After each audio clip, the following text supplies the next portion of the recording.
and stuff like that. I need to get the pepper thing going. There we go, the pepper thing. There's the pepper thing. Yeah. I need the pepper thing. I should probably do the me thing too. There we go. No. There we go. Now we've got all the things.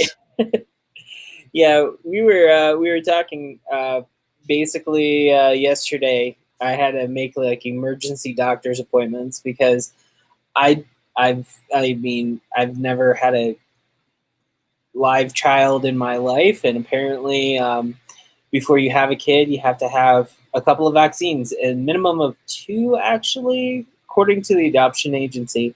The flu vaccine, which I already have a medical exemption from due to previous reactions of other one. And then I have the Tdap, which apparently I found out from my mom. I have not had that since I was about 12 years old. That was the last time it was administered to me. That's a thing. Yeah, vaccines. Having a kid is like all those vaccine things, and you just have to like remember all the vaccine things, and it's so difficult. Well, and the thing is what I found out is because the adoption agency is still in your life once you adopt a baby until they're about 6 months old. And then like I said, I wish they do that with us, natural adults. I don't know what to call that, but those of us that did it the old-fashioned way. I wish they do that because there's a whole bunch of us who could stand to have somebody kind of keeping an eye on us. Well, I mean, I say that. Hey, Brent, it's good to see you. Hey, Brent. It's super weird because, like, I mean, I've talked to a couple of people, but like when they're in your life like that, like essentially what they're trying to do is make sure that you are going to be continuing to be good parents, even though you've been extensively background, and they're making sure that you're adjusting well. Absolutely. And I'm just like, I've grew up. In my teenage years, I grew up around a bunch of babies, so it's like for me, it should be not a problem. Yeah, but I didn't, and but I mean, I had kids late, and as far as late in life, I was in my late 30s when I had my kid, and so. And it's one of those things. I could stand to have somebody just checking in every so often, going, "How you doing? You need anything? Everything okay over there?" Well, we also have to write letters for the first 5 years of their life, and the first letter is due, I think, at 3 months, and then we have one at 6 months, and then we have one at 1 year, and then after the year one, we have one every year after that. Yeah, see, that would be cool just to do that for my kid. Yeah. I kind of wish. I have a video. I have 3. I didn't actually know you had 3. I knew you had good morning, Donald. Good morning, Donald. I knew you had 3 that you know of. I knew that you had one that was the same age as my kid, because you and I have talked about the 10-year-old blues. I didn't know you had 2 others. That's kind of cool. Yeah. 3 kids is cool. It means that it means lots of service stripes there for the parent thing. There was once a time where my buddy, my best friend is a lieutenant colonel in the Army, and he and I have had all kinds of really entertaining discussions, and we've often thought that there should be ribbons for like civilians for like life accomplishments, like the parenting ribbon with 2 oak leaves, because like, and you should get like the meritorious service award for having that one troubled kid who just didn't quite make it through school correctly, and yada yada yada. And good driving award, It's like, it'd be kind of fun. We've thought about that. That'd be, then you could just have your own little like fruit salad there that shows just all the things that went on in your life. I actually, bringing us to this story, bringing us to that you know of, bringing us back to like what we were doing. Yeah. I developed that sort of thing with one of my characters in my story. In fact, the entire culture is story based, and they tattoo on their faces different life events, so that you can look at their face and see right there sort of what's happened in their lives. So similar to the people of Torin in, what is it? It's the show about the deceiving robots. Battlestar Galactica. Yeah. Or Capricorn. Caprica. Mm-hmm. Where the people of the planet of Torian or Earth, whatever, basically they wear gloves and stuff, but if they take off all their clothes, they're like covered with tattoos of life events and stuff. I don't remember that per se, but that may have happened in one of the sections that I didn't see. So, well, there's a character that always has like leather gloves on, and is like the shirt like goes like up through the neck, but he has no facial tattoos or anything. But if he took off the clothes, you saw tattoos. Gotcha. Donald's asking if you were a fan of Alan Dean Foster. We were talking about him last night. Remind me. I don't know names very well. He's an author. Okay. He worked for a very, very long time for 20th Century Fox. So every time they made a movie like Alien or Aliens, he'd write the novel that went with it. Oh, okay. But he also know his work, but I probably never remembered the author's name. Yeah, he's one of my favorites. We talked about him on Geek Tank last night. He's having a fight with Disney. I did hear about the fight. Yes, right, because he wrote Star Wars novelizations, which he's not getting royalties for anymore because Disney purchased everything from Lucasfilm and said, "We don't owe you." And he's like, "But you're still selling my books." Yeah. No. And so we were discussing that last night.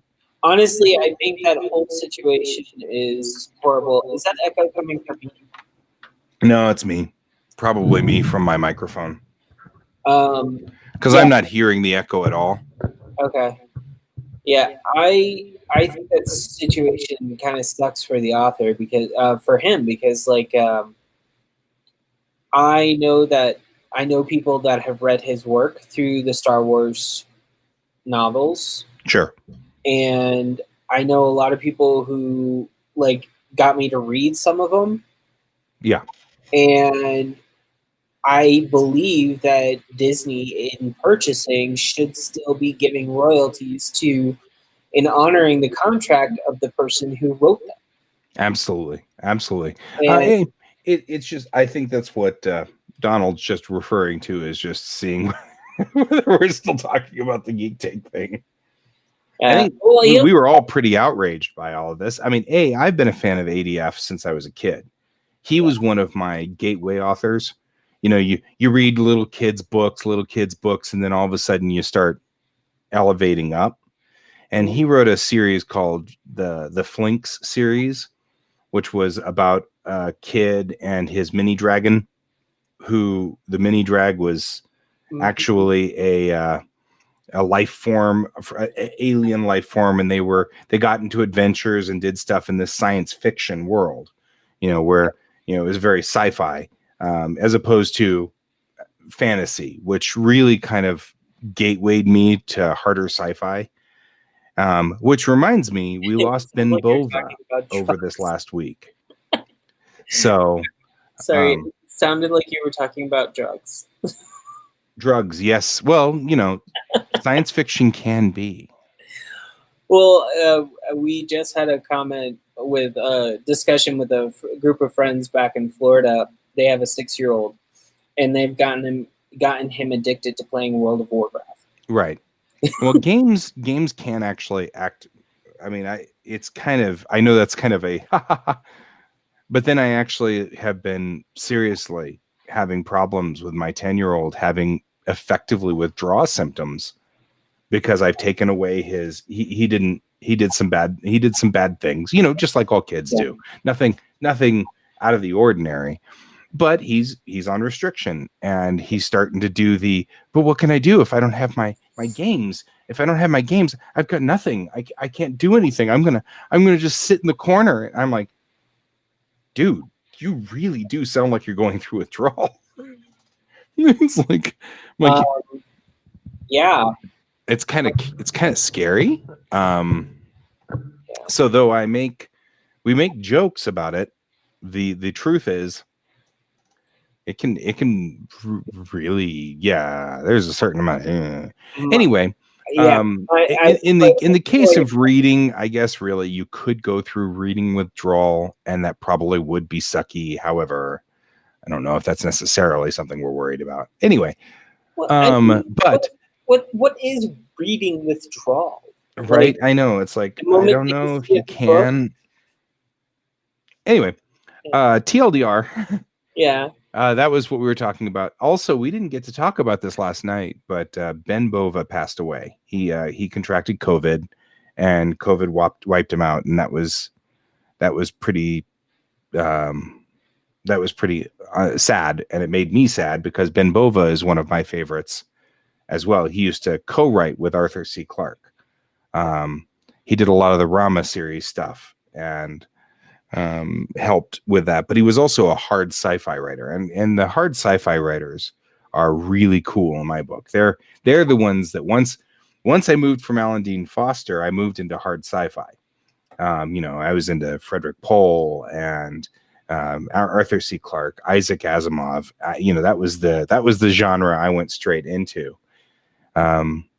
So it was pretty sad to find out that Ben Bova passed. Good morning, Luna. Morning. Yes, and COVID does hit children too. I had a buddy who her teenager was about this close to being on a ventilator, and that was pretty scary as well. I've met a few people that have talked about teens and stuff getting it. So it's, yeah. I don't think I want anyone to get it. Yeah, I don't think I want anyone to get it either. I think I'm just going to keep lying low. Really, honestly, this sucks, but it works.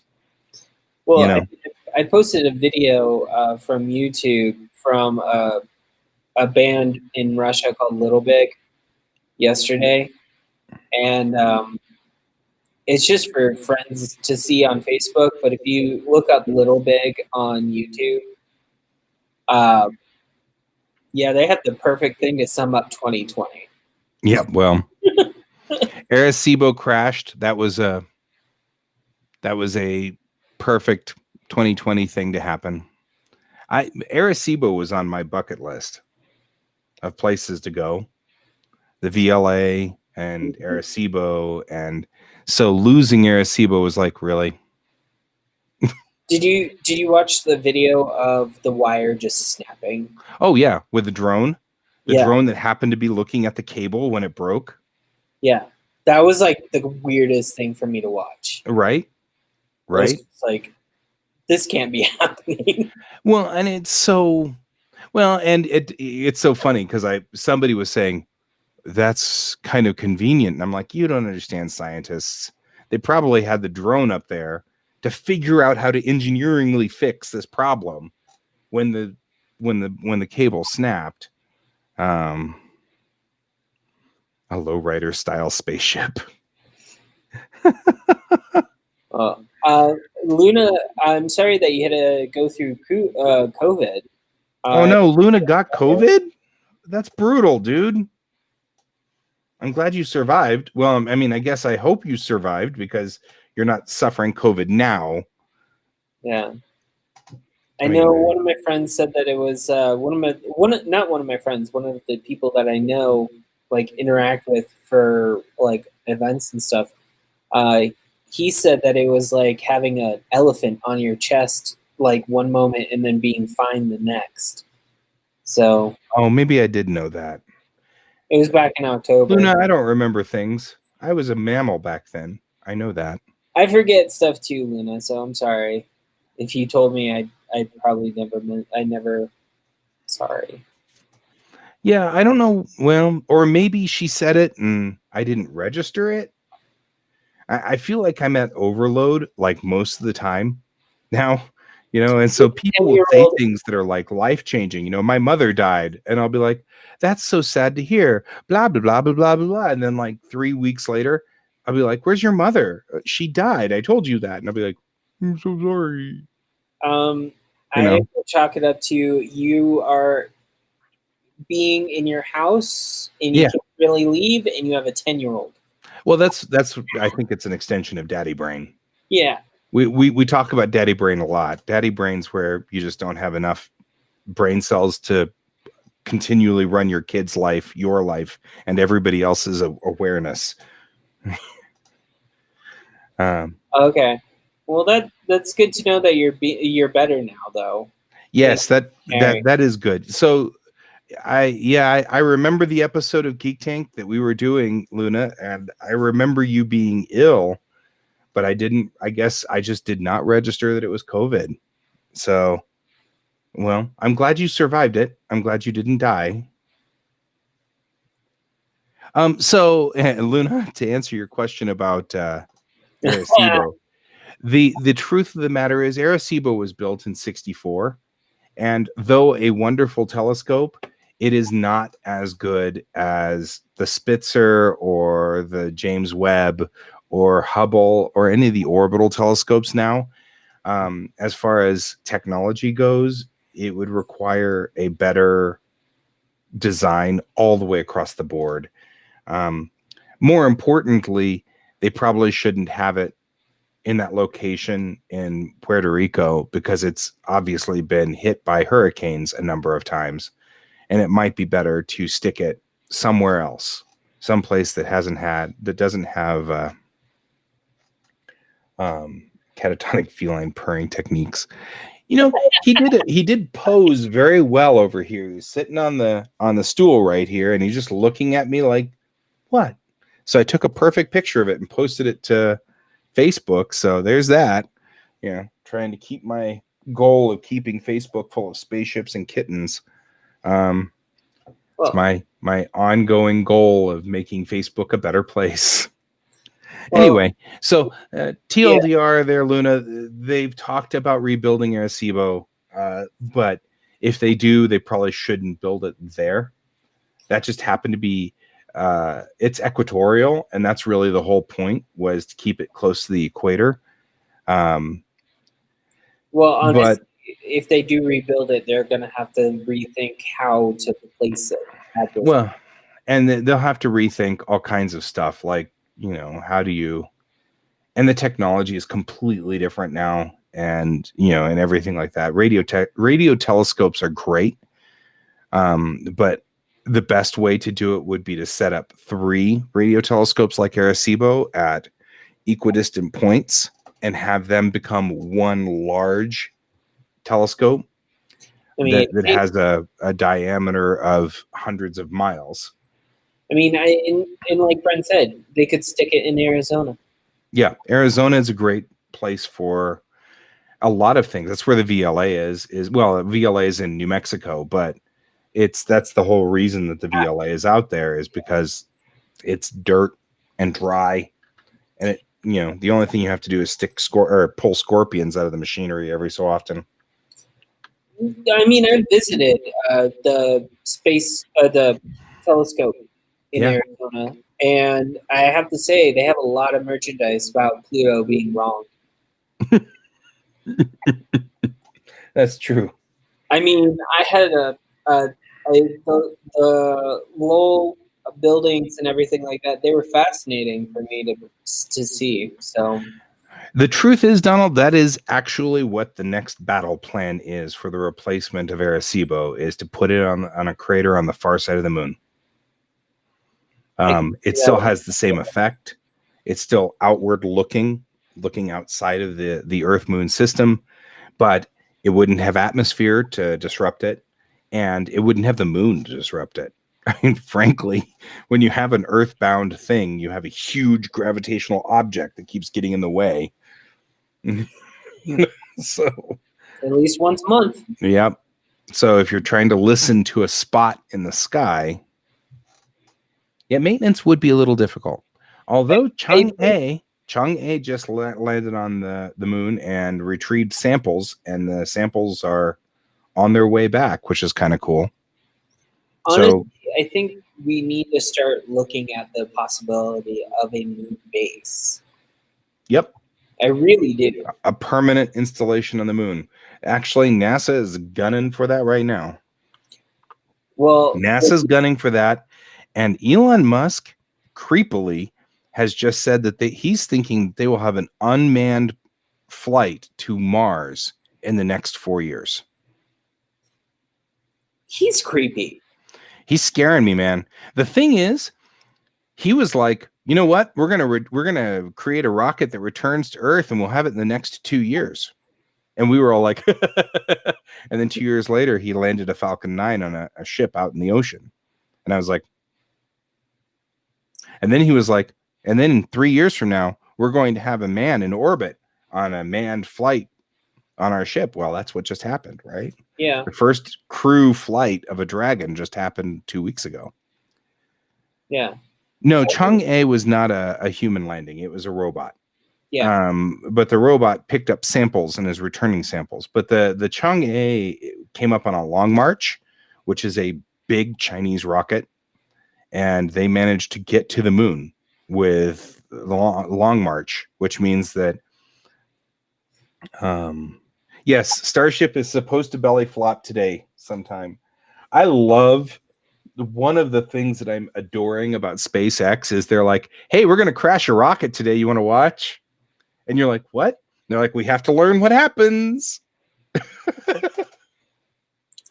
And so Starship has been doing that, but they've been doing up and then down and then up and then down. And they're getting to the point now where they're at like 300 miles or something ridiculous. They're not there yet, but they're moving towards 300 miles on an up-down trajectory. Yeah. Pretty amazing. I like, it boggles my mind. Like, we have not only Space Force in America, we have NASA still. Mm-hmm. And they're now separate entities. They're not like, it's crazy. It's crazy. Yes, I love this reality too. And we should talk Star Trek Discovery at some point. I am so addicted to season 3 of Discovery. This has been firing on all cylinders since Lower Decks came out. Now Discovery season 3, they've been really moving. And then Mandalorian's been hot this season as well. So all 3 of those, I feel. Yes, 15,000 for the belly flop. It's so SpaceX of them. Yeah, I mean, totally. I feel like as a geek, we are in a renaissance right now. Oh my God, this is beautiful.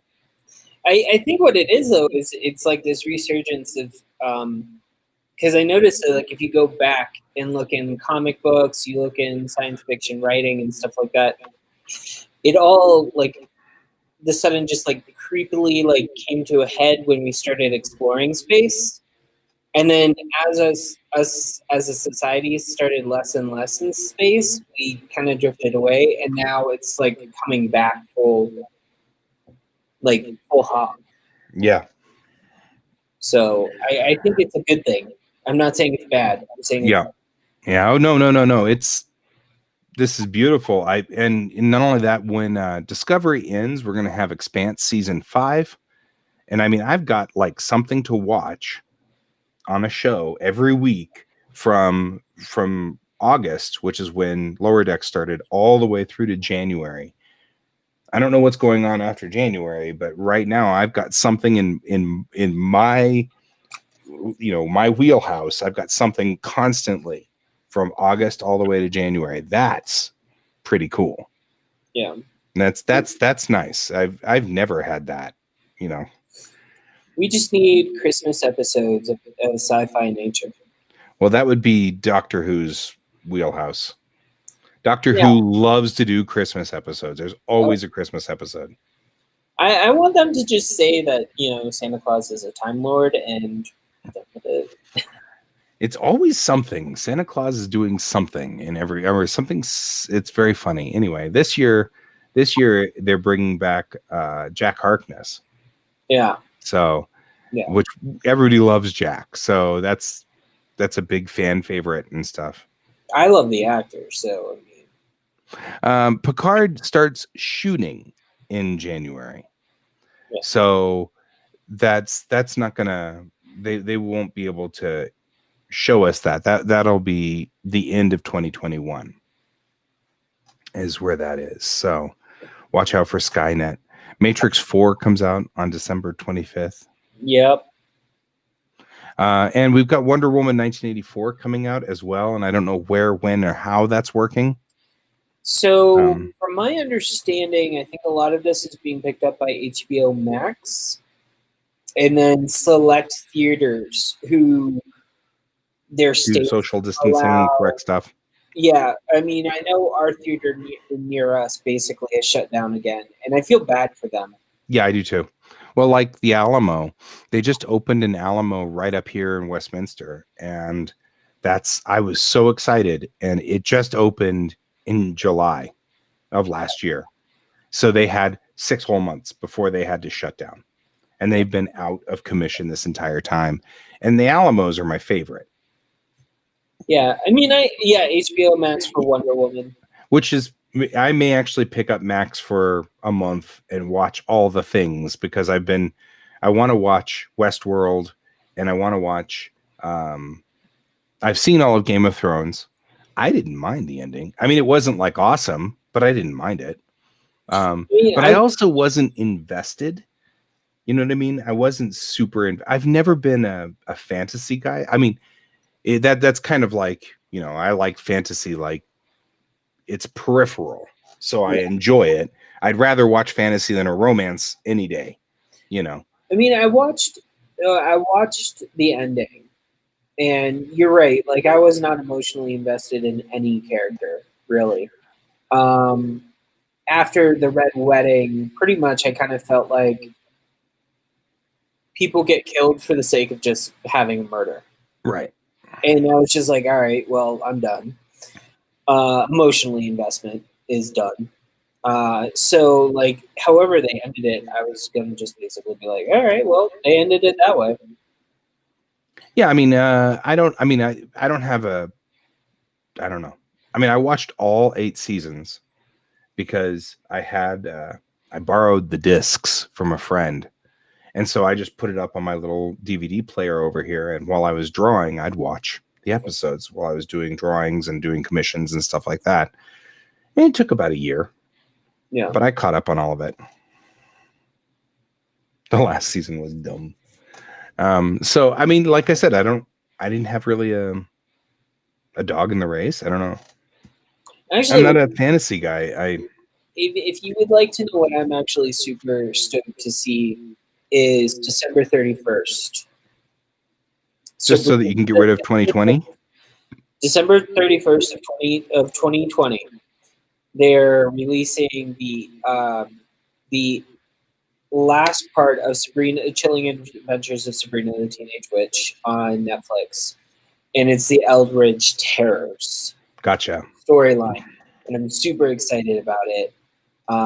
If you read any of the other darker Archie Sabrina stuff in the comics, I like want to know what they're going to do with it. So yeah, well, and that's definitely in your wheelhouse as far as like your core, which makes sense.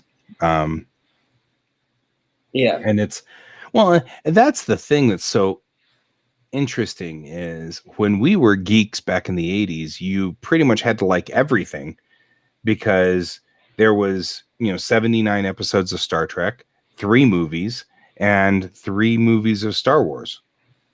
And that was your extent of geekdom.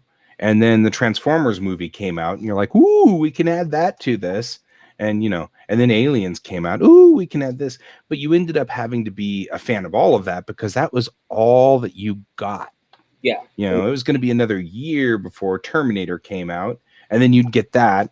And then, but there was never going to be more Star Trek, and there was never going to be more Star Wars, and there was never going to be any of those. And then, the Buffy-esque branch that went off that caused all of the stuff that you're into, that didn't exist even at that point. Honestly, I think the Buffy branch in sci-fi and fantasy, when that broke off, like that was my generation when that developed. Right.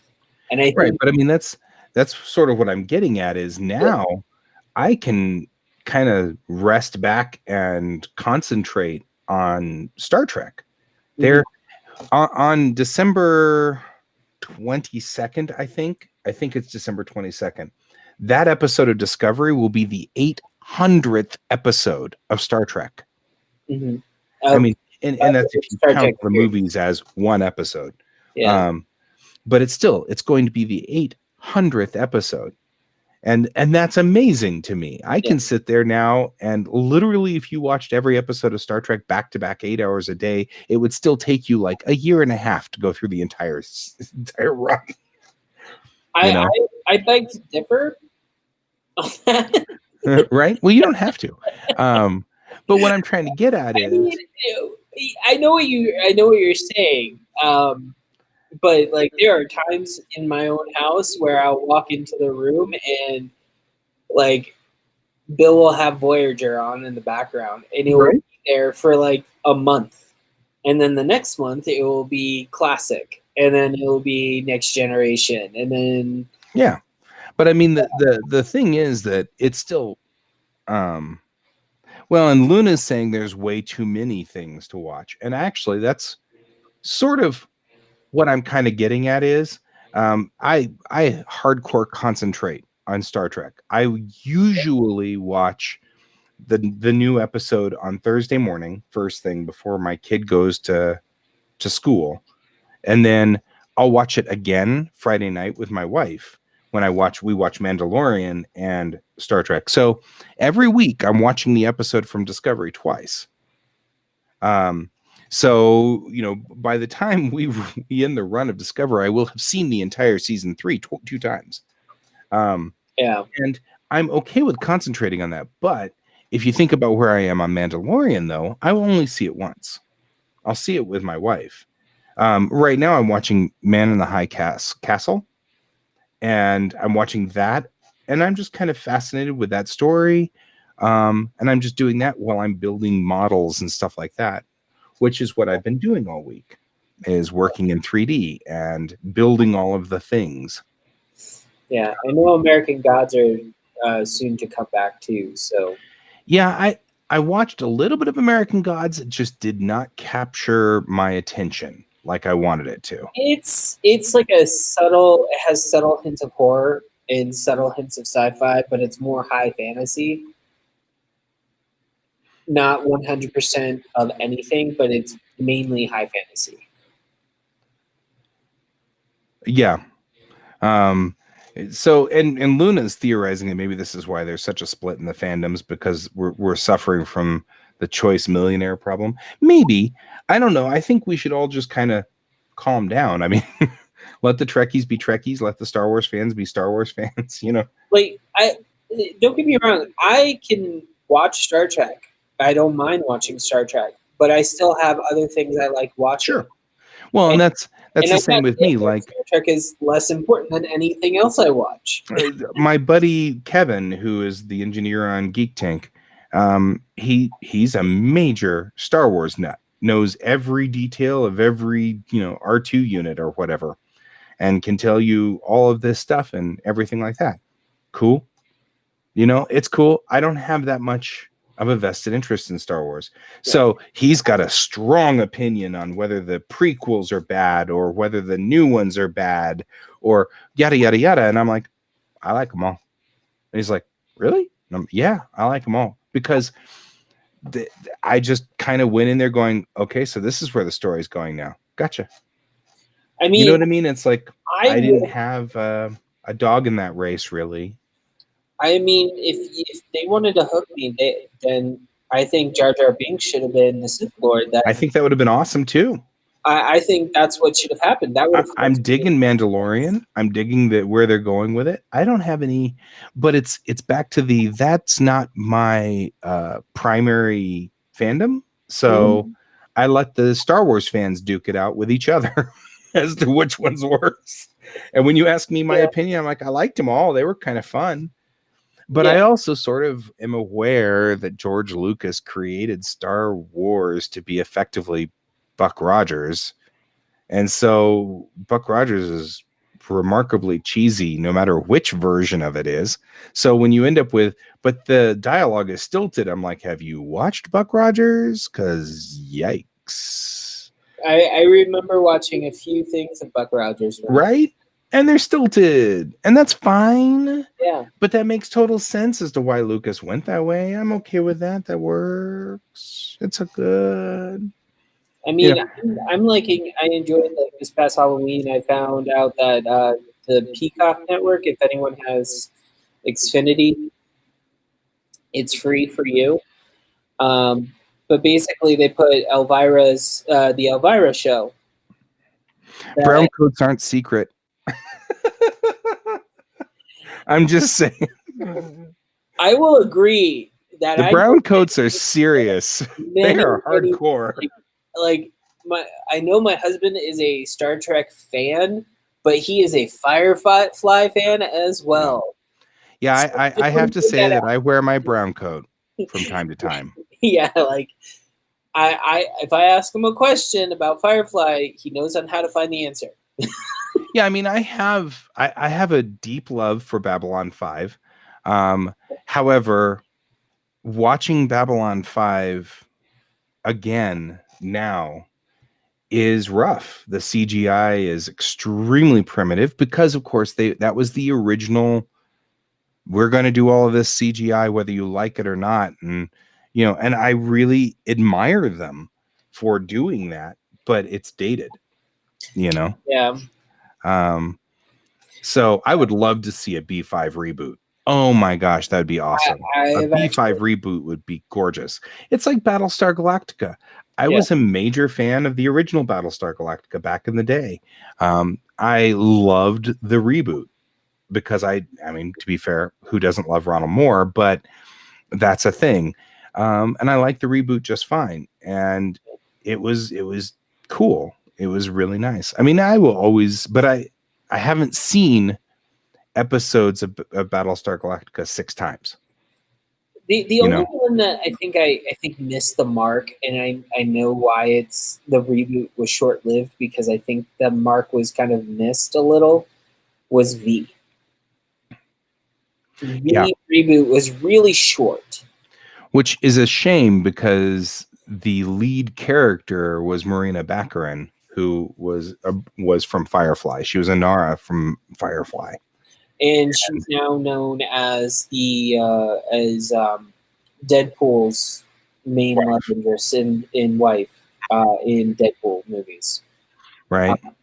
I mean, I thought I was kind of hoping because I got to see the cheesy episodes from like way back when before V came out, and I was like, all right, well, I'm thinking that this is going to be awesome, great, and then it started good and it went boom. Yeah. And then it was done. It was like no more. What's really sucky is I remember watching V in the 80s on TV and being absolutely just glued to it. Absolutely glued to it. Mm. Then I and I remember the theme, and apparently the theme was one of those things that got stuck in my head because it haunted me. It was a haunting theme. But it was the weirdest, like somewhere between scary and inspiring. Yeah. And I couldn't figure out which side it went on. But it was, and I couldn't find it for years. And finally I found it. Somebody had posted it on YouTube.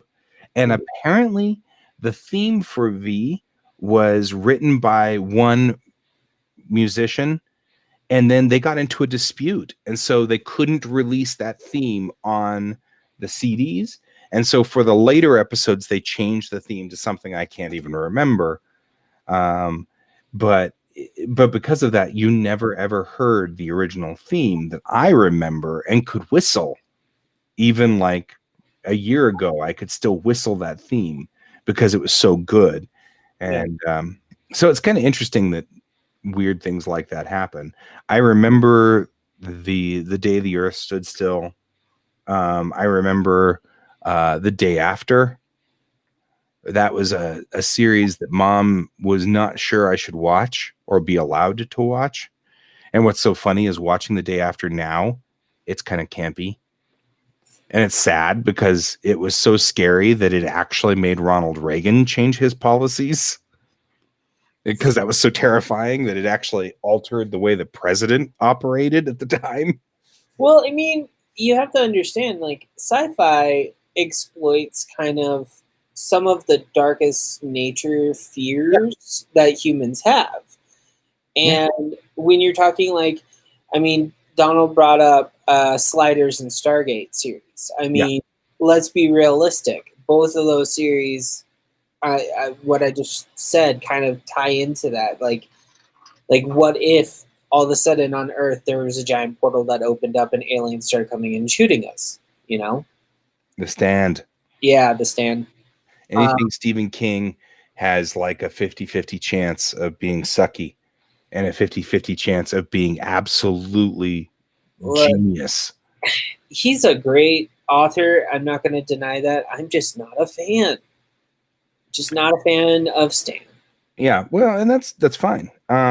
So to your point, somebody had written the other day a post that I thought was very compelling. They said, people keep saying that it's amazing how science fiction is predicting the future, and they're referring to 1984. And he said, that's not the way science fiction authors work. These are warnings. And we see a potential future and a bad thing, and then we write them. And then if you don't listen to us, they come true. He's like, 1984 wasn't a miraculous prediction done on a Ouija board. He saw it coming, and the fact that it's coming true means we didn't listen to him. I mean, I have to say, like, we were just discussing V, and I'm just like, I think that's why half the people who are older than both of us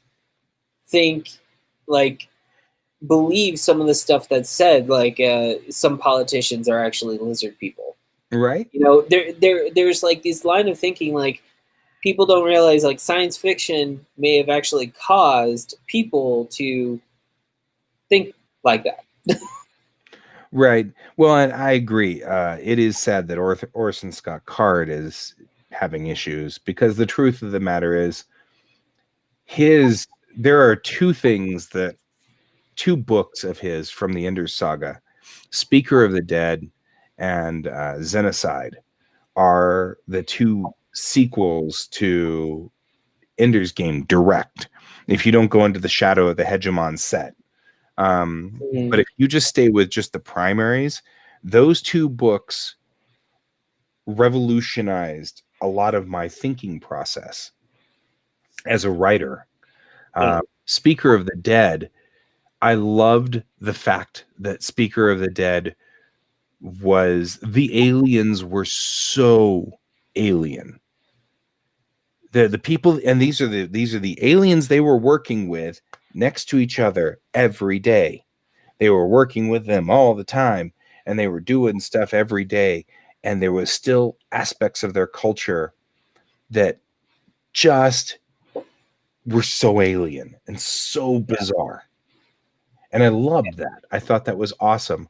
In Xenocide, the idea and the concept of a speaker was cool. So the idea that when you die, someone is brought to your funeral to speak your life, and you're just supposed to, and that's what Ender Wiggins did. Was he effectively went to people's funerals and said, Joe Smith, did this. He also robbed somebody of $1,000 once, and like all the good things and the bad things of your life, just put out there over your gravestone. Yep. It inspired where I'm going with the Deus Thati and my characters in my story, where they're story-driven people. They're driven by the story. And it comes directly from the idea that was sort of germinated from Speaker of the Dead back in the day. This idea that there's a religion based around telling the absolute truth about what happened and then letting you decide. And then Bob Smith may have done this, and this, but when he was 10 years old, he stole candy. You decide. He was 10. That's fine. You know what I mean? Well, okay, but that's your business, not mine. I'm not telling you whether that's an okay thing. I'm out. I think that's fascinating. I mean, I did like the concept of a lot of stuff that was in Ender's Game. So I'm right there with you. But Orson Scott Card is just borky sometimes.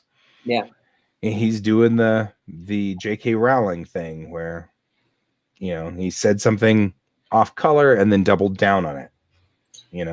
Well, I'm going to change it a little bit because Donald put up War of the World series. Ooh, yeah.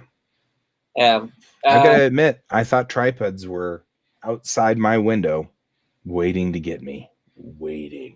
So, or like the original, I think it was the radio reading of Orson Welles doing the radio reading.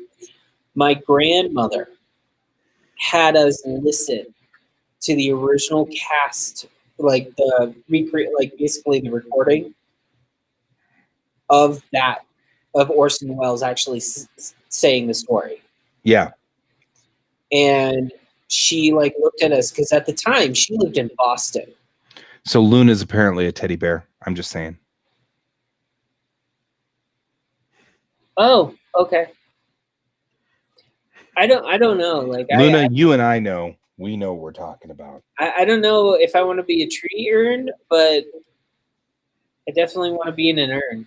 Yeah, the original recording of Orson Welles doing War of the Worlds is wonderful to listen to. And funnier to know that is the first time that we saw science fiction and media directly change history.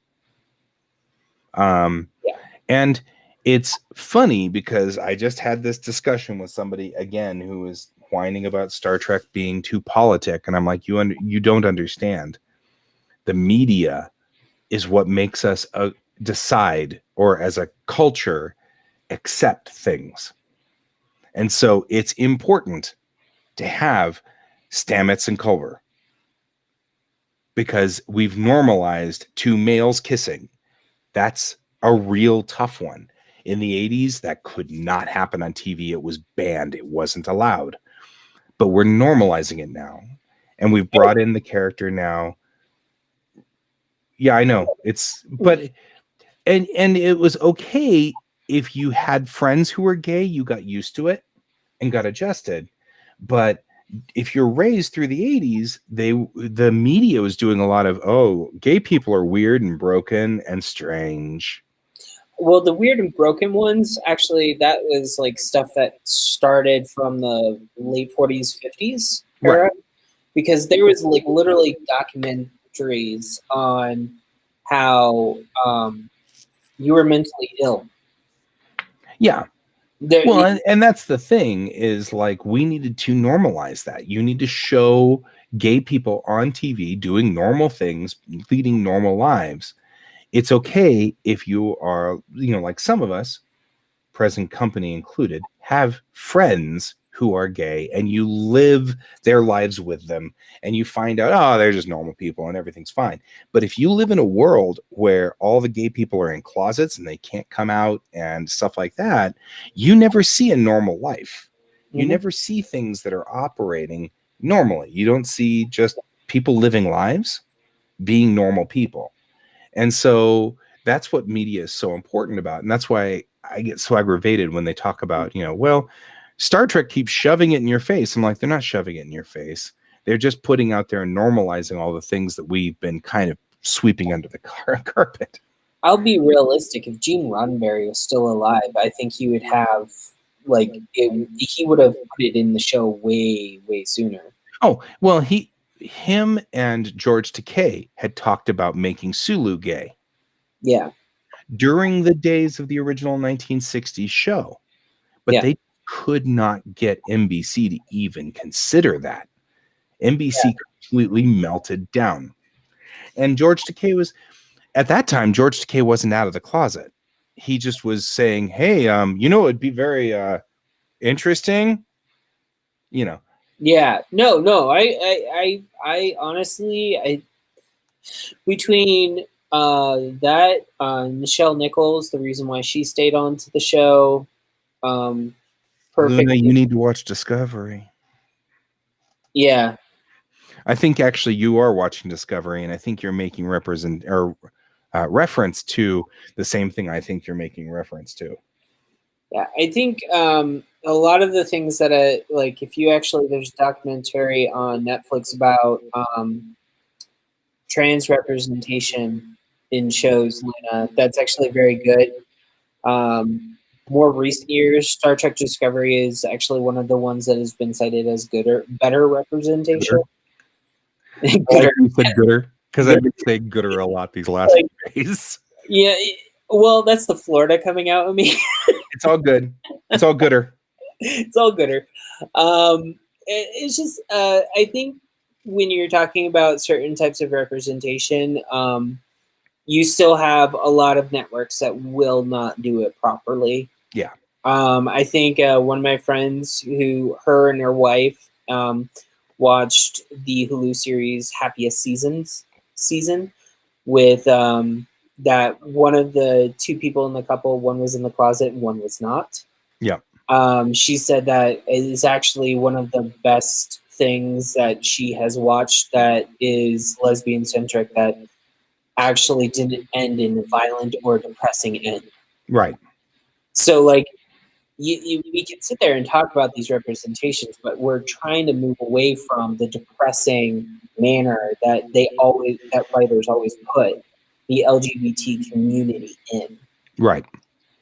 Right. So, well, Luna, I think they're losing their minds because you can't have an ensign be first officer, and that's what they're really boiling down to. But Star Trek has often proven that they are loose and they often run very loose with military concepts. So there's that. I'm just gonna point out the autism spectrum disorder or autism spectrum comment. Oh yeah, you're referring to the Umbrella Academy Elliot and the actor Elliot Page. Yeah. So. Well, no, I mean, I'm just saying that because she's saying that Tilly was promoted. I want to just say that me personally, that's actually something that affects me because not only am I in a relationship and I can handle being in a relationship at 33, so 4 years ago, I was given a diagnosis of autistic spectrum. Now, a lot of people don't believe me.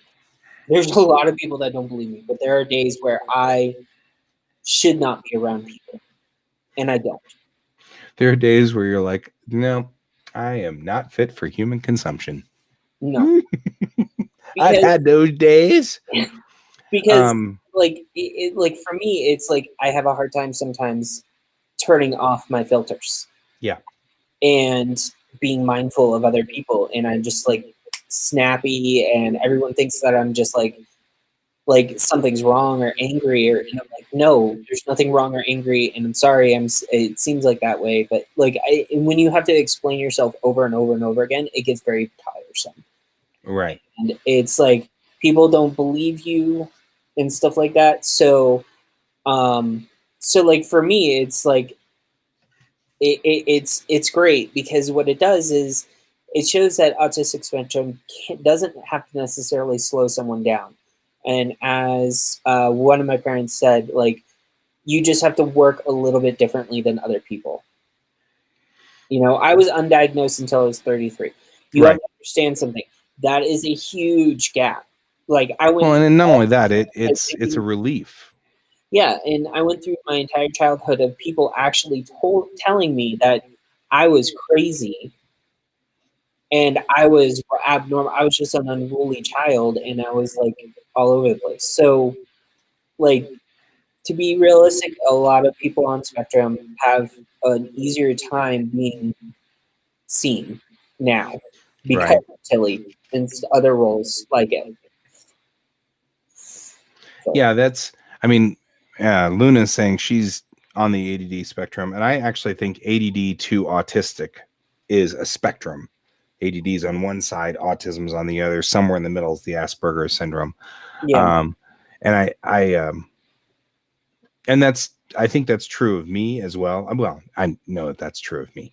I was diagnosed with ADD when I was 19, which was a major relief yeah, because I had been struggling to finish things in school and do things correctly and yada yada yada, and it was so hard. It was so difficult because I would hyper focus on one thing and then I would completely forget everything else.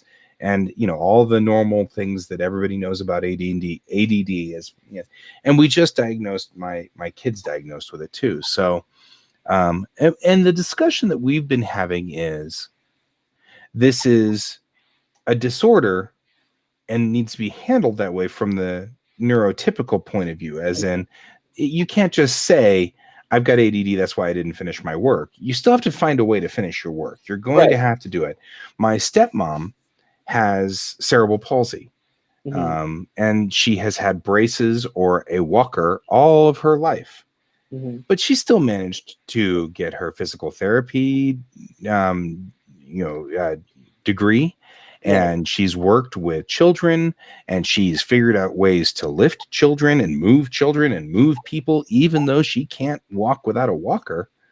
And so I point out that I say it's a disability, and we have to be able to figure out how to fit into society, right, but we're not done. It's not the end of us. right. It's just a roadblock in our way. And that's what like brought me back. That I can bring back what I was saying before. That's what one of my parents was referencing. It's like you just have to work a little bit differently. You just have to work differently. You have to work. And there are people who will give you leeway, and then there will be people who don't, and you have to work on their schedule. And that's just the nature of the world. Yeah, unfortunately, I've had an English teacher who's like that, and they did not like the fact that I brought up that I had learning disabilities. Yeah. Traits are not quite bad enough to be considered debilitating. Yeah, well, it's and that's the thing. For example, I cannot live without my schedule. If I don't write it down on here, it's gone. It is a gone thing. It didn't happen. And even things that are important and critical to me. I have, like our Star Trek game that Luna and I are in. I have to write it all in here, and I have to write things to lead up to it. Like, be sure to plan the game, the day before the game. Otherwise, I'll go into the night and we've got the game tonight, and I've got the game written down on there. And so I turn on the computer, turn on everything, and I'm getting in there. And then I'm like, I don't know what the hell I'm doing tonight because I didn't plan. And Yeah, I got nothing, And then and that's really rough on me. I hate that. I hate that feeling. I hate that sensation. And even though I hate that sensation and I hate that feeling, for 48 years, I've been doing it that way. And so the hating of that sensation has not caused a change in my behavior. Like people who are neurotypical people, having something negative like that will cause a change. yeah, For me, nope, just keeps happening over and over and over. And so what I was trying to explain was that's an aspect. You didn't derail me at all. no, honestly, Um, this would have come out regardless on the show. well, the truth is, real quickly, hey, how's your Kickstarter going? Right? I mean, right then, hey guy, how's your writing of pages going? So, all right, so let's like if we want to actually get on topic, I guess, for we what we're could, supposed to be and doing. Donald's right. Although I have to say, our Star Trek crew is really sweet. They're a bunch of really sweet people, and it's nice. You can go into that game unprepared. It's not like going in and GMing at conventions. Whoo, doggy. Yep. Dwarf stripper cabin. I'm unprepared. You're all going into the dwarf stripper cabin, says Brent. Anyway, that's even funnier in our Star Trek campaign. Oh, you didn't derail the storyline there. That actually worked beautifully. I think the funniest part about that one is going to be making Richard and Nate deal with the rest of that story. That's the best part about it. But Dustin is super psyched about picking up that thread. So don't worry. You guys are great. Cabin? Yeah, dwarf strip cabin. That's what it is. It's a dwarf stripper cabin, which in Star Trek terms is a Tellarite stripper cabin. Oh, wow. Yeah, you guys are sweet. You guys are not the problem. No, I think Donald's talking more about going in and GMing at like a convention where they don't know you. And so, Brent, where are you, Brent? Are you on a different page? Are you, or I don't know where you guys all are. I broadcast they all have to Facebook logos right next to them. Right. Well, it's because I broadcast to both the Geek Tank, my personal page, and then the G.S.Davis Art page. So if you're on any one of those 3 Facebook pages, you'll see this show. Yeah. That's the wonderful thing about Restream is I can broadcast everywhere. So there's that. Anyway, going back to what we were doing, I have been building assets. He's here on Facebook. Like I say, could be any one of 3 pages though. Yeah. I've been building assets for my comic. So he's over on the art page, Luna. So I've been building assets for my comic. That's what I've been doing for the last however long because I need that. Those background assets take time on the front end. But once they're in, I can just crank stuff out for the comic as fast as possible because the backgrounds will all be already pre-drawn, cities will be pre-drawn, ships will be pre-drawn, everything will be done, and then all I have to do is just every time I render one of those ships, I just touch it up a little, to make it work. And so it's great. So that's where I am right now is building those assets. I made a decision to not have transporters like Star Trek. So everything has to be by shuttlecraft. So I've worked extra hard on my GPV, which is the shuttlecraft that they use in my comic. The GPV is a fascinating vehicle. It's a shuttle, but it's got an undercarriage with 4 wheels, and then the 4 wheels have legs. So it can either drive like a car or it can stand up on 4 legs and walk over things. So I had to go through the engineering design of that, how to make that work. Had a few things that were like, how do you make it steer? How do you get the wheels to steer if you've got leg structure underneath it to make legs that move? So I had to work on that. I've got all of that squared away, making it engineeringly sound. And so I did all of that, and I've got that built, and I'm working on mapping that now. So I'm trying to learn how to map in Blender, and that's not easy. So UV mapping is unpleasantly difficult. Sorry, my only experience in mapping has been Maya. So right. That's completely different system. And it's fine. I'm getting there. It's just a long haul. And so after the GPV, I've got to do a couple of things. like I've got to do their pistol, the multi-purpose weapon that they use for this, because of course this is a military story, so they've got to have their sidearm on them somehow. Yeah. So it's like that's where I am, is building assets. I built buildings, and I'm stopping building buildings because originally I was going to have them on coming from the Polaris, that main ship, and then expanding out and then coming back. And then I realized that watching The Mandalorian, I realized that one of the better arcs for my story would be to make it so that to save the story arc, it was better for me to have my captain meet the MacGuffin, the character that sort of sets the big story and arc, and then not be able to report back to Starfleet, because I couldn't rectify why she wouldn't just pick up the phone and go, Starfleet, here, have this problem. Bye. And then that would be the end of the story. Yeah.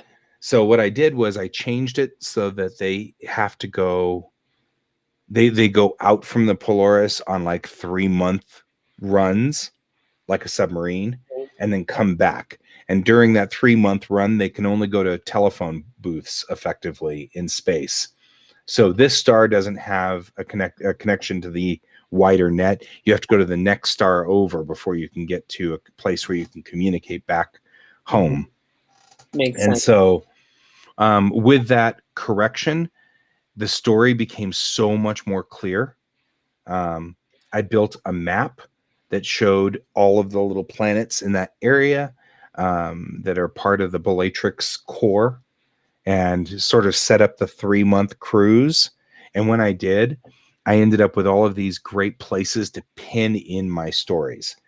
And it'll add a whole level of realism, because you'll have, instead of like in Star Trek where they're like, Captain's log, stardate, blah, blah, blah, we're orbiting orbital planet number 47. They're going to have a place where in this issue, they're leaving planet A, and in the next issue, they're saying, we just left planet A and we're arriving at planet B. So there's continuity. Yeah. And that's going to really sound good and look good in the, even it helps add the fabric and texture to the throwaway lines. Right. Even the throwaway lines are going to make sense now, because the ship will have left a place that in the last issue, you saw them leaving that planet. And in this issue, they're arriving at the next planet. And they said they were leaving for that planet in the last issue, and they said that they had left this planet, et cetera, et cetera, et cetera. Certain amount of continuity. It also helped me with the romance story. I have a romance, but the romance is between one of the characters on the Kittiwake and one of the characters on a destroyer named the Drake. And I had to figure it out so that during this issue, they specifically can't have support from the Drake. But in this issue, she's supposed to be meeting with the guy on the Drake and having a little rendezvous. So I've got to figure out how to tie them back together. But what that means is you now have a logical departure. I had the Drake go a different route. So the Kittiwake goes in an inner route and the Drake goes an outer route. This makes also that commentary all work. In this issue, Captain Lee is talking, or Captain Chang is talking to the captain of the Drake, and okay, well, you're headed for blah, blah, blah. I'll see you in 2 weeks, Yeah. And all you need is that. And it works really well. When we get to the issue where they have to be together again, then the Drake comes in and goes, we just came from blah, blah, blah. Just like we said 3 issues ago, and it all like ties together nicely. Yeah, I'm starting to notice that a lot more writers, like recently, like with people who do fact checking and going through lore of what writers write. Right. A lot of writers have been doing what you're saying, and it's actually kind of good in a way where you're being held. Writers are finding ways to keep their stories accountable, storyline wise, and everything continuing as it needs to be, and not like the 80s where you had introductions of character after they were already in an episode, like 3 episodes before that introduction. Right. You know, like, I believe firmly in William Shakespeare's "To thine own self be true." yeah, I believe that, you know, you can accept any weirdness in any story as long as it's internally consistent. You know, I can have magical wizards that, you know, float 5 feet above the ground as long as they're all consistently magical wizards floating 5 feet above the ground. It's a good example of how Star Wars works. I mean, it's effectively a fantasy in a sci-fi, right? And as long as it's internally consistent, everybody accepts it, and it's okay. yeah, You take Firefly. We're going to take a sci-fi and a Western. And you're like, that's the stupidest idea. Oh, this is a good show. yeah, Because they were internally consistent. You know, yeah. as long as they run inside consistently, you're willing to accept it. So that's where we are on. I've been doing a lot of world building, like Yeah. hundreds of pages of putting all of that stuff together. What I have been doing is, first of all, I have to accept that I am not neurotypical. We just had this discussion.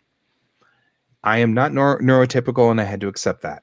I need to make pages that are actually like pages and not just write in a Word document, because I was writing in a Word document and was losing the plot. So, and that was becoming an issue. And what I needed to do was make a page, bring it up in Photoshop, copy the section out of the Word document and paste it, and then draw a little picture. And once I did, I never forgot it.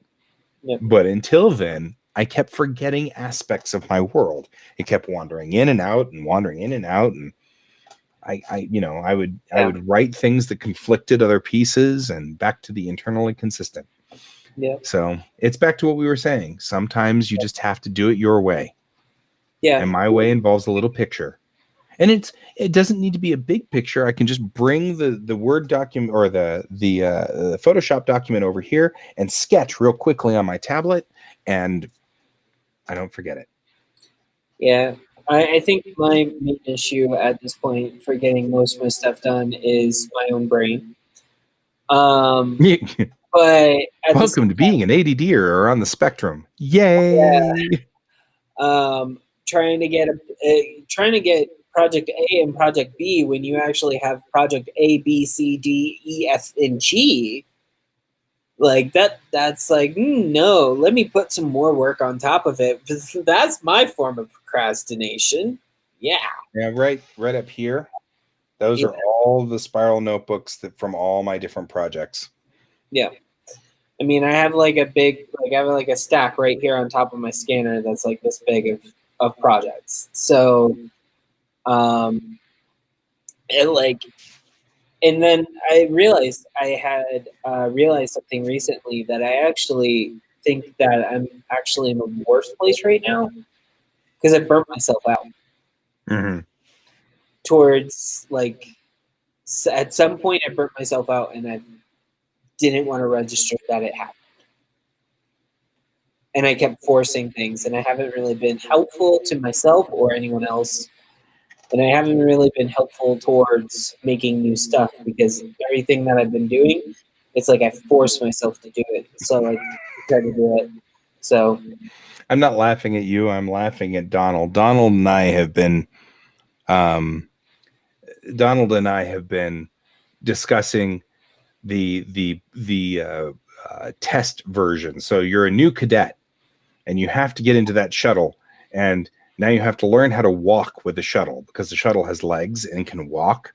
And so we were discussing the fact that they had some shuttle that you could see that just had dents, and it's all banged up and like tape everywhere, because every cadet gets into it and goes, whoa! The first thing they do is fall flat on their face with the thing.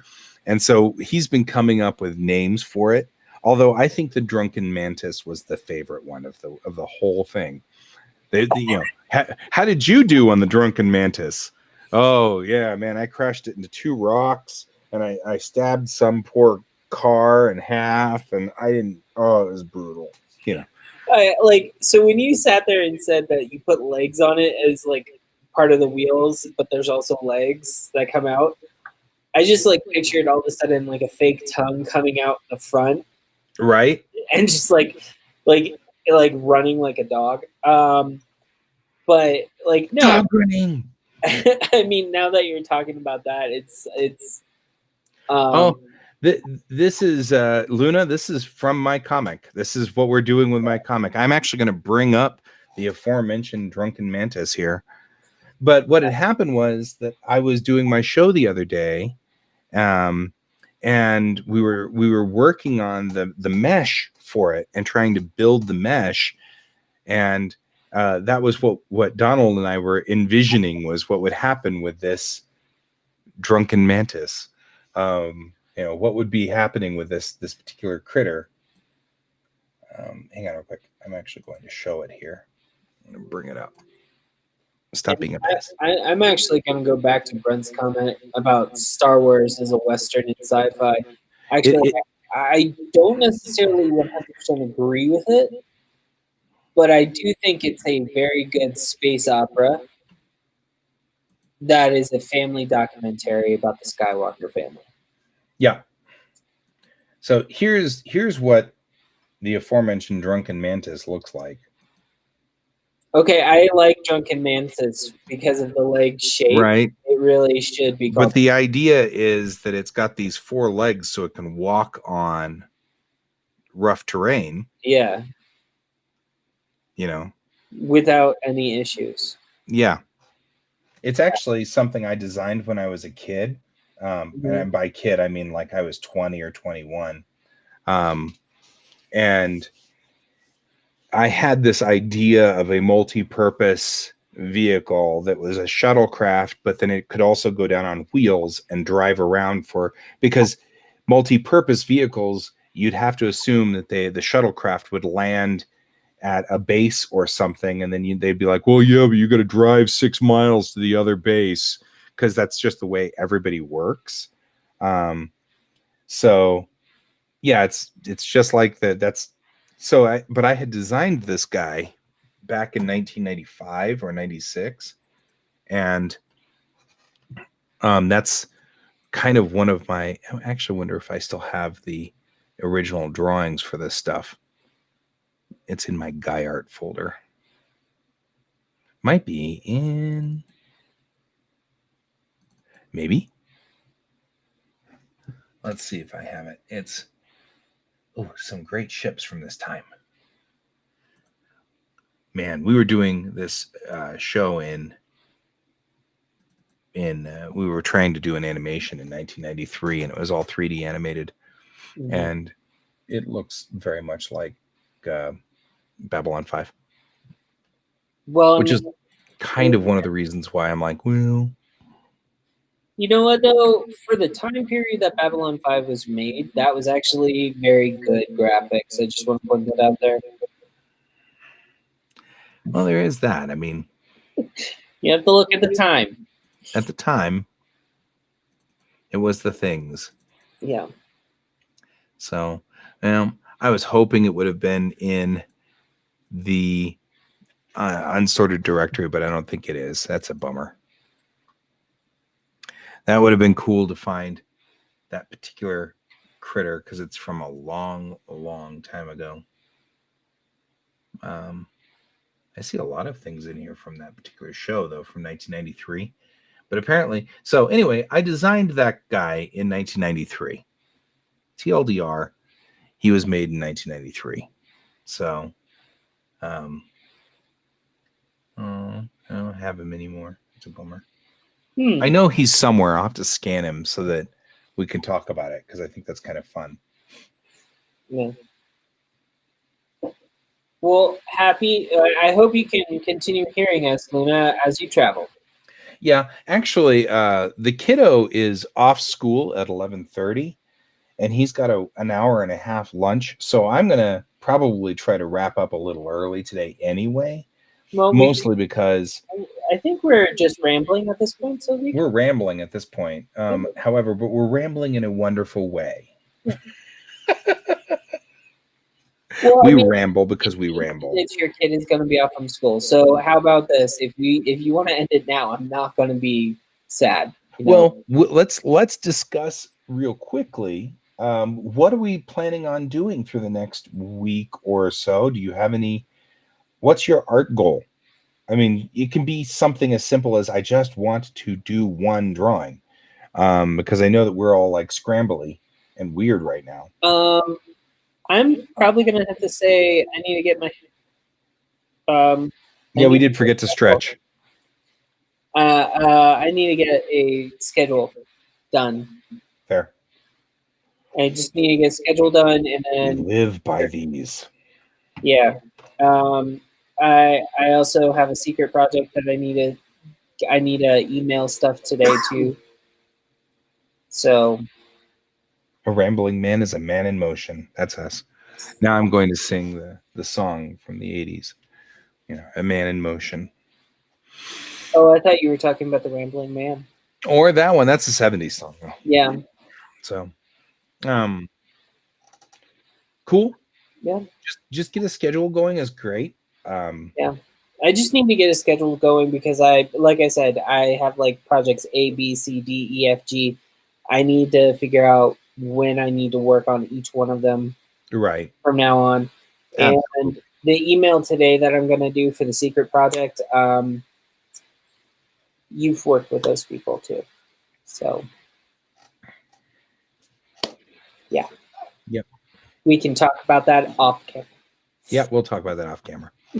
So, yeah, for me, I'm just going to keep building assets. I seem to be doing pretty good at that. And the more, there's nothing negative about building assets. No. So the more assets that I have that are 3D assets, the better we are doing. I do think, though, that originally my story was going to take place on the Polaris a lot, and now it looks like the Polaris only shows up 2 or 3 times in the long arc. So I'm going to have to do more of the internal design of the kitty wake, because is there a time we can talk about Discovery? Well, certainly. I mean, you're on the Thanksgiving thing, but we absolutely could. I mean, just pick a time. So, I mean, whatever days you're off, Luna, we could just sit here and chat, because Discovery is awesome. I mean, so I'll don't take this hit on Venus. When I have 5 sisters, and I've accidentally used secret degree. Yeah, you know, it's a thing. It happens. I'm married. I have used all kinds of weird stuff in my time now because you just accidentally. The only thing is, I really hate it when she accidentally uses my toothbrush. That's just gross. I don't know why I can't deal with that, but I can't deal with that. So, yeah. The good news is she's like, I accidentally used your toothbrush. I'm so sorry. I'll throw it away and get you a new one. And I'm like, because I've got 2 toothbrushes. I keep one in the shower and then one outside. So I mostly do this because of this particular. Yeah, I actually had a sister who would use my automatic shaver when I was in high school. Yep, there you go. And you're like, no, don't do that. No, don't do that. Really, don't do that. Please stop. You're going to ruin everything. Yeah. No, she did end up actually ruining it. Yeah. Yeah. Those shavers are not built for this hair and leg hair and underarm hair at the same time. It is not built for that stuff. It was just a facial. It was just supposed to be for face. If you use, I mean, that's the first lesson I learned was never use a girl's razor or let the girl use your razor, because they are not the same hair and they will ruin one another. That's the one thing I've discovered, is that you will mess it up and you will cut your face and it is not fun. And she will cut her legs and it is not fun. And oof. Yep. Not cool. Yep. Okay, well, on that note, see, that's where you've got the benefit, though, because you both know better than to do that. You know what I mean? That's where you get the advantage. Yes, but the hairs are different. Yeah, The razors are the same, although yeah, that'll work. Luna, we'll just get together and chat. yeah. The razors are the same, but you can't, because I mean, like, she could just use any one of my normal razors, and I could use any one of hers. And in fact, that often happens because for reasons that are still beyond all of us, a woman's disposable razor is like 3 times more expensive than a man's disposable razor. So It's usually because of the pink tax. yeah, and Anything so pink is always taxed more. yeah. So what she'll often do is she'll just buy green men's razors and I'll buy the blue men's razors, and then they work the same. Nobody cares. Yeah. Right? Pink tax? No kidding. Yeah. We Actually, hate the pink tax. the one thing, there is a company, and I'm just this is my last commentary before we end the show, is the Dollar Shave Club. They have plans for both men and women. Oh, and sure. they're the same products, and they're not pink. Yeah. So, And that's the thing. And it's like, so it's all good. Yeah. We're not picky enough to care. So it doesn't bother us at all. just cheaper razors I'm talking about. It's all good. So cool. Yeah. Well, I appreciate you coming and hanging with me today, Pepper. I appreciate being here all the time. Yeah, we'll keep going. We're both working our projects. I do think though I would like to start forward moving in 2021. I'm with you on that one. That is So we should start like at least forward moving stories so that they go through. Yeah. So I feel like Donald's like, look what he started. An entire like 15-minute discussion about shavers. Oh man. Yeah, I think what we'll just do is at the beginning of the year we'll see where we're at. We'll try to. I'm gonna try to figure out on all of my tracking, see where I'm at on all of my projects, and I think a lot of mine are still beginning phase, and Right. anything that's beyond the beginning phase, I think is going to be the ones that we continue to go forward with more. And then I'll just go on with there. I think what we can try honestly to do is get together like off camera at least once so that we can discuss the show and how we want it to flow. I think so too. I think that in 2021 we're definitely going to have an issue or 2 or 3 out of Bellatrix Rising by the end of 2021.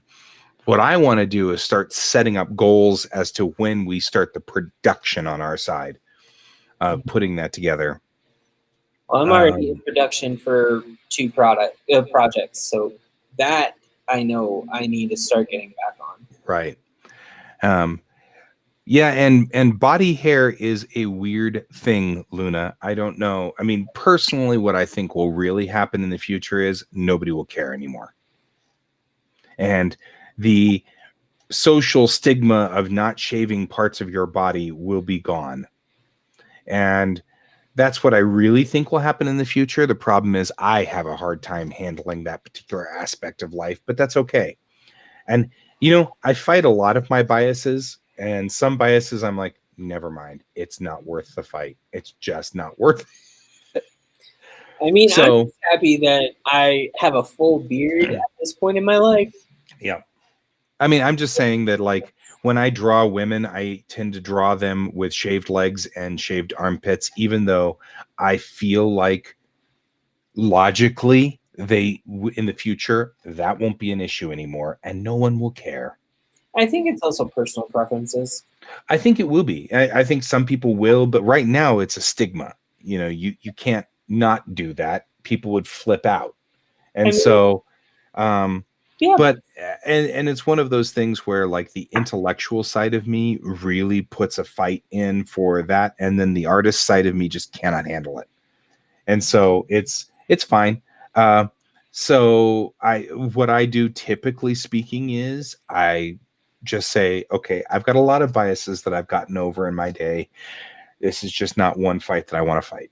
And I'm okay with that. And I have to say this, Luna, because this is the first thing that happened in my brain when I read your comment. Yes, butt hair is hard to draw. And on that note, we're going to go. And we will stop on butt hair. And that will be where we end up on this show, because in our hearts of hearts, Pepper and I are really not much past, say, 8. In reality, there's nothing we can do. We're not past 8. I still giggle at the word balls. It's true. Well, and I was trying to avoid getting into a discussion about pubic hair, which I figured was going to go in there too, because sometimes I can't get past 12. So there's that. So anyway, on that note, we're going to go. I will see you next week, next Friday, my friend. Until then, and I will talk to all of you guys as well. Luna, you and I can get together and talk Discovery at some point in time. I don't know when right away, certainly, but maybe Monday night would be a thing. We could definitely do that. That'd be fun. In the meantime, for all the rest of you guys, we will comment on butt hairs next week. Yes, it's a thing. Welcome to our 8-year-old selves. Have a good one, guys.